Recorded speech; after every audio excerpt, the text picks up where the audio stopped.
pelo que eu sinto, falo isso pela experiência que tenho, falo isso pela experiência também em viajar e olhar e ver o que Deus está fazendo em volta da terra. Primeira direção que o sopro do vento do Espírito, eu creio que está soprando hoje, que vai soprar ainda mais, é na direção de uma ênfase saudável na volta do Senhor Jesus Cristo. Não é nada novo. Desde que a igreja se ouve que Jesus vai voltar. Eu fui criado no meio do pentecostalismo em que toda semana alguém pregava sobre a volta de Jesus.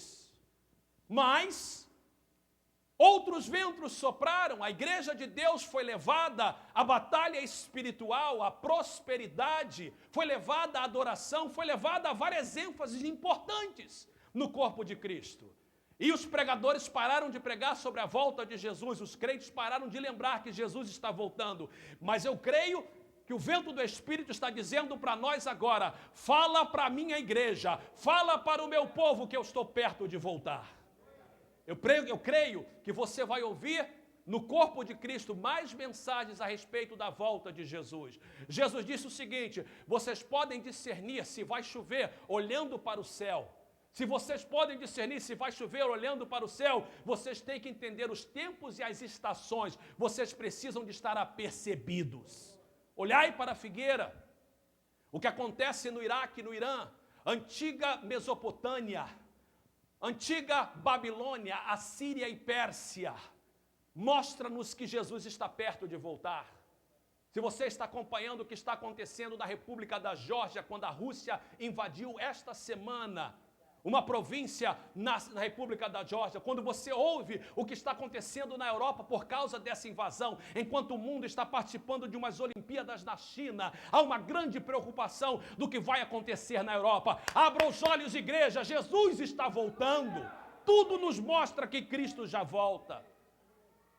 Por causa da volta de Jesus, o vento do Espírito sopra em outras duas direções. A primeira tem a ver com avivamento, com a busca de Deus, com a busca da adoração, com a busca da face de Deus e não das suas mãos. Eu creio que esta é a essência desse avivamento de hoje que Deus está mandando. Eu estava olhando as minhas mensagens que prego, eu tenho todas elas catalogadas, e me levei a uma mensagem que eu preguei no ano de 2001, quando nós estávamos na Page. A nossa igreja passava por um momento fresco de Deus, um mover tremendo do Espírito Santo. Na época tínhamos um pastor assistente que me assistia, que estava totalmente entregue a avivamento, e havia um grupo do altar. Na nossa igreja acontecia muitas coisas. Foi um momento de grande glória na Page. Havia a glória de Deus, pessoas caíam, pessoas riam na presença de Deus. E eu me lembro que eu fui pregar, eu creio que foi na Flórida, e me deram um livro para me ler, que foi Os Caçadores de Deus, escrito por Tommy Tenney. E eu me lembro que eu li aquele livro, indo para lá, o meu coração ardeu, voltando no avião, eu reli o livro. E eu me lembro que eu preguei uma mensagem na Page, no ano de 2001. E o título da mensagem é Buscando a Face de Deus e Não as Suas Mãos, baseado no livro de Tommy Tenney. Naquele dia eu fui muito criticado. O pastor assistente que estava conosco veio para mim e disse, porque eu fiz uma afirmação, eu disse, isso não é avivamento, nós não estamos ainda experimentando a essência do avivamento, que é a adoração à face de Deus, nós estamos muito preocupados em querer as suas mãos. E passei por uma semana difícil, porque as pessoas não entenderam o que eu quis dizer. E durante os anos de 2003, de 1 até 2003, eu preguei mais ou menos 5 ou 6 mensagens sobre este assunto. E o que Deus está dizendo hoje, volta novamente à essência da adoração. Nós ouvimos aquele hino, eu creio que foi Michael W. Smith que cantava, eu não sei certeza, mas ele cantava, mas não foi ele que escreveu, veio da Inglaterra. Eu me lembro quando eu estava na Escócia, uma vez eu conheci a pessoa que foi usada por Deus para trazer aquele hino que fala a essência da adoração, traduzido para o português. E hoje Deus está levando a igreja de volta a essa ideia de avivamento, a ideia de buscar a Deus, e a gente tem que estar ouvindo o que Deus está fazendo. Terceira coisa que está acontecendo é Deus está mandando avisar a igreja sobre um julgamento que está vindo.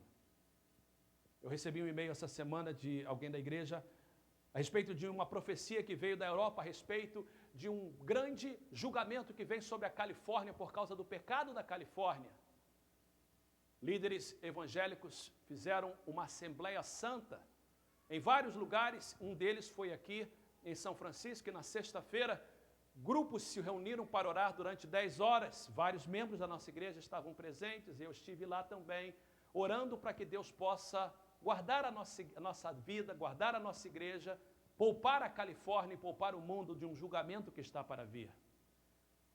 E eu orei junto com os irmãos, e eu continuo orando, mas eu estava lendo Apocalipse essa semana, comparando a profecia que foi me dada com a profecia no livro de Apocalipse, eu vejo que a verdade é que um julgamento virá sobre o mundo muito grande, fala de um grande terremoto que virá e vai jogar parte da terra no mar. A gente lê a respeito disso e nós sabemos que isso é uma possibilidade. Quando eu estava em Santo André, em São Paulo, ministrando, estava um outro pastor ministrando também, alguns o conhecem, o pastor Dionísio, um grande homem de Deus no Brasil. Esse homem fez uma afirmação que quando ele fez eu fiquei perturbado, eu não concordei de princípio. Fui perguntar a ele o que ele quis dizer e depois de ouvir a ele, ouvir o que ele queria dizer, eu descobri que ele estava certo e eu errado. Ele disse o seguinte, ele afirmou e disse assim, irmãos, cuidado quando a gente afirma no púlpito, São Paulo é do Senhor Jesus, Goiânia é do Senhor Jesus, o Rio de Janeiro é do Senhor Jesus. Ele disse, a verdade é que nós falamos isso, se empolga-nos, mas a verdade é que São Paulo não é do Senhor Jesus. Goiânia não é do Senhor Jesus, Califórnia não é do Senhor Jesus. Não é porque o Senhor Jesus não quer ser Senhor da Califórnia, de Goiânia e de São Paulo. É porque o mundo não quer que Jesus seja o Senhor. Jesus é o Senhor da igreja. Agora a Bíblia diz no livro de Apocalipse que os reinos do mundo vão vir a ser do Senhor e do seu Messias e do seu Cordeiro. Mas isso vai acontecer na volta de Jesus.